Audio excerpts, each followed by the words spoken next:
આજે બપોરે જમવામાં ખૂબ જ હેવી થઈ ગયું હતું, તો ઘરના બધા લોકોની એવી ડિમાન્ડ હતી કે હું સાંજે એવું કંઈ બનાવું કે જે પચવામાં હળવું તો હોય જ, પણ ખાવામાં પણ ટેસ્ટી હોય અને સાથે હેલ્ધી પણ હોય.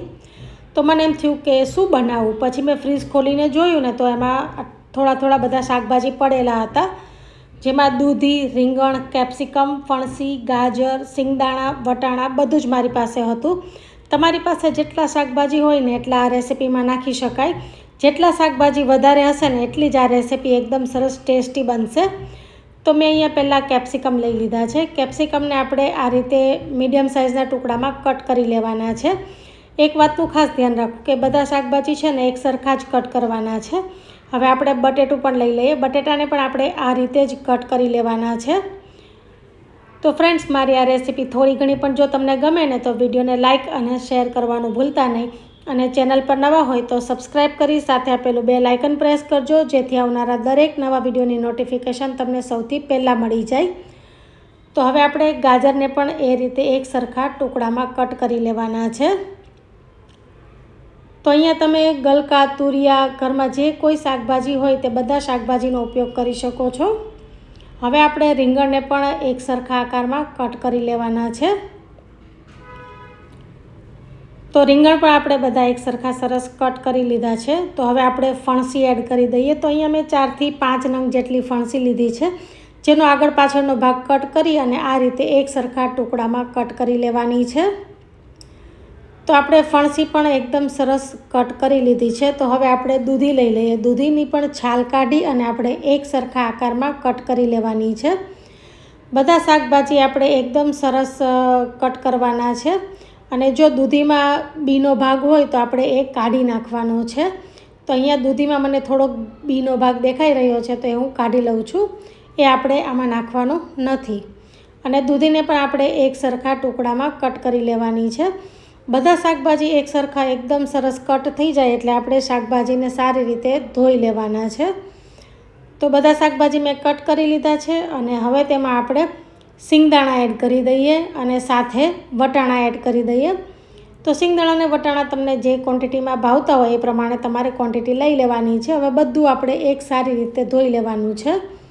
તો બધું એકદમ સરસ ધોઈ લીધું છે. તમે જોઈ શકો છો કે એકદમ સરસ કલરફુલ દેખાય છે આપણું શાકભાજી. તો તમે વિચારો કે રેસીપી કેટલી સરસ હશે. તો હવે એક કુકર લઈ લઈએ. કુકરમાં આપણે 3 ચમચી જેટલું તેલ લઈ લેવાનું છે અને સાથે 1 મોટી ચમચો જેટલું ઘી લઈ લેવાનું છે. મેં અહીંયા ઘરના ઘીનો જ ઉપયોગ કર્યો છે.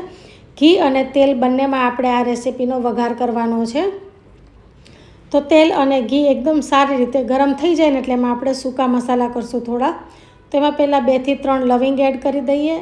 સાથે 1 બાદિયાન એડ કરશું, તજનો ટુકડો એડ કરી દઈએ અને 3 થી 4 મરી એડ કરી દેવાના છે. 1 સૂકું લાલ મરચું એડ કરી દેવાનું છે. બધા ખડા મસાલા થોડા ગરમ થઈ જાય એટલે આપણે ગેસની ફ્લેમને મીડિયમ કરી અને તેમાં રાઈનો વઘાર કરશું. તો અહીંયા અડધી ચમચી રાઈ એડ કરી દઈએ. તો રાઈ જેવી ફૂટવા માંડે ને એટલે આપણે તેમાં અડધી ચમચી જેટલું જીરું એડ કરશું અને અડધી ચમચી જેટલી આપણે તેમાં હિંગ એડ કરી દેવાની છે અને 8 થી 10 લીમડાના પાન એડ કરી દઈએ. તો વઘાર આપણો એકદમ સરસ થઈ ગયો છે. હવે તેમાં આપણે જે શાકભાજી આપણે કટિંગ કરીને રાખેલું છે તે એડ કરી દઈએ અને વઘાર સાથે સારી રીતે મિક્સ કરી દેવાનું છે. આ શાકભાજીને આપણે 2 મિનિટ માટે વઘાર સાથે થવા દેવાનું છે, જેથી શાકભાજી એકદમ સરસ મિક્સ થઈ જાય વઘારમાં અને થોડું ઘણું ચડી પણ જાય. તો લગભગ 2 મિનિટ જેવો ટાઈમ થઈ ગયો. તો હવે આપણે તેમાં મસાલા કરીએ. તો હવે તેમાં સ્વાદ પ્રમાણે મીઠું એડ કરશું. અત્યારે આપણે શાકભાજીના પાકનું જ મીઠું એડ કરવાનું છે. હવે તેમાં અડધી ચમચી હળદર એડ કરીએ. સાથે 1 ચમચી લાલ મરચું પાવડર, 1 ચમચી આપણે ધાણા જીરું પાવડર એડ કરશું અને અડધી ચમચીથી થોડો વધારે એવો આપણે ગરમ મસાલો એડ કરશું. બધા મસાલાને શાકભાજી સાથે એકદમ સારી રીતે આપણે મિક્સ કરી લેવાના છે. મસાલા બેસી ન જાય એનું ખાસ ધ્યાન રાખવાનું, બળવા ન જોઈએ મસાલા. જો એવું લાગે તો થોડું પાણી એડ કરી દેવું. ગેસની ફ્લેમ અત્યારે મીડિયમ રાખેલી છે અને મસાલા સાથે આપણે આ શાકભાજીને 2 થી 3 મિનિટ માટે થવા દઈએ, જેથી બધો મસાલો એકદમ સરસ શાકભાજીમાં ચડી જાય અને વચ્ચે આ રીતે આપણે ચમચો ફેરવતું રહેવાનું છે. હવે 2 મિનિટ થાય ત્યાં સુધીમાં આપણે જોઈ લઈએ કે મેં અહીંયા આપણે જે ઘરમાં ભેળવીને ખીચડી રાખીએ છીએ ને મગની દાળ અને ચોખા, એ લીધા છે, સાથે મગની ફોતરા વગરની દાળ લીધી છે, ચણાની દાળ લીધી છે, અડદની દાળ લીધી છે અને થોડી એવી આપણે મસૂરની દાળ લીધી છે. બધી દાળ અને ચોખાને સારી રીતે આપણે મિક્સ કરી લેવાના છે. હવે આપણે 2 થી 3 વખત આપણે પાણીથી ધોઈ લેવાના છે. એકદમ સરસ ચોખ્ખું પાણી થાય ત્યાં સુધી આપણે આને આ રીતે હાથેથી મસળીને ધોઈ લેવાનું છે. તો એકદમ સરસ આપણે ધોઈ લીધું છે. તો વધારાનું પાણી આપણે કાઢી નાખવાનું છે અને હવે તેમાં આપણે પાણી એડ કરી અને જો ટાઈમ હોય તો 15 થી 20 મિનિટ માટે આ બધી દાળ અને ચોખાને પલાળી દેવાના છે. જો ટાઈમ ન હોય તો તમારે આ રીતે ધોઈ અને તરત જ એડ કરી દેવાના. તો હું અહીંયા 15 થી 20 મિનિટ માટે એને પલાળી દીધા હતા. હવે તેમાંથી પાણી કાઢી અને આપણે દાળ અને ચોખા બધું આપણે એક કુકરમાં એડ કરી દેવાનું છે અને ચમચો ફેરવી અને શાકભાજીની સાથે આપણે બધી દાળ અને ચોખાને મિક્સ કરી દેવાના છે અને ફરીથી 2 મિનિટ માટે થવા દેવાનું છે. તો દાળ એકદમ સરસ ચોખા અને દાળમાં બધો મસાલો સરસ ચડી ગયો છે. તો હવે તેમાં આપણે જરૂર મુજબનું પાણી એડ કરવાનું છે. તો બધી દાળ અને ચોખાને મેળવીને આ 1 વાટકી જેટલું થાય છે, તો હું સામે 3.5 વાટકી જેટલું પાણી એડ કરી દઈશ. તો જેટલું તમારે દાળ ચોખા હોય એ પ્રમાણે તમારે અહીંયા પાણી એડ કરવાનું. તો આપણે 3.5 કપ જેટલું પાણી એડ કરી દીધું છે અને ચમચાની મદદથી આપણે એકદમ સરસ બધું મિક્સ કરી દેવાનું છે. તો બધું એકદમ સરસ મિક્સ થઈ ગયું છે. હવે એક ઉભરો આવે ને ત્યાં સુધી આપણે કુકરનું ઢાંકણ બંધ નથી કરવાનું, ત્યાં સુધી આપણે ખુલ્લું રાખવાનું છે. હવે આ સમયે એક વખત આપણે મીઠું ચાખી લેવાનું છે. જો ઓછું લાગતું હોય તો નાખવાનું. મને અહીંયા થોડુંક મીઠું ઓછું લાગે છે તો હું અડધી ચમચી જેટલું ફરીથી મીઠું એડ કરી રહી છું.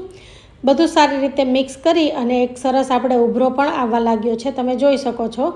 આ રીતે બબલ્સ આવવા લાગે ને એટલે હવે તેમાં આપણે 1 ટમેટાના નાના ટુકડા કરીને એડ કરી દઈએ અને સાથે 1 મોટી ચમચી જેટલું ઘી એડ કરી દેવાનું છે. એનાથી સ્વાદ એકદમ સરસ આવશે. તો એકદમ સરસ બધું મિક્સ થઈ ગયું છે. તો હવે આપણે કુકરનું ઢાંકણ બંધ કરી દેવાનું છે અને મીડિયમ ગેસ ઉપર 3 થી 4 વિસલ કરી લેવાની છે અને કુકરને જાતે જ ઠંડુ થવા દેવાનું છે.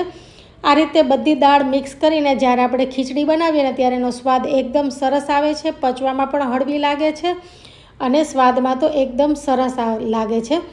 તો કુકર ઠંડુ થઈ ગયા પછી આપણે ચેક કરીએ તો એકદમ સરસ ઢીલી એવી આપણે જે સ્વામિનારાયણ મંદિરમાં ખાતા હોય ને એવી જ સરસ ખીચડી આપણી બની ગઈ છે. તો આ રીતે આપણે એકદમ સરસ ચમચો ફેરવીને બધું સારી રીતે મિક્સ કરી દેવાનું છે, જેથી ખીચડી એકદમ સરસ મિક્સ થઈ જાય અને એકદમ સરસ ઢીલી ખીચડી બની ગઈ છે આપણી. આ રીતે તમે જ્યારે પણ વેજીટેબલ ખીચડી બનાવશો ને તો સ્વાદમાં ખૂબ જ સરસ લાગશે.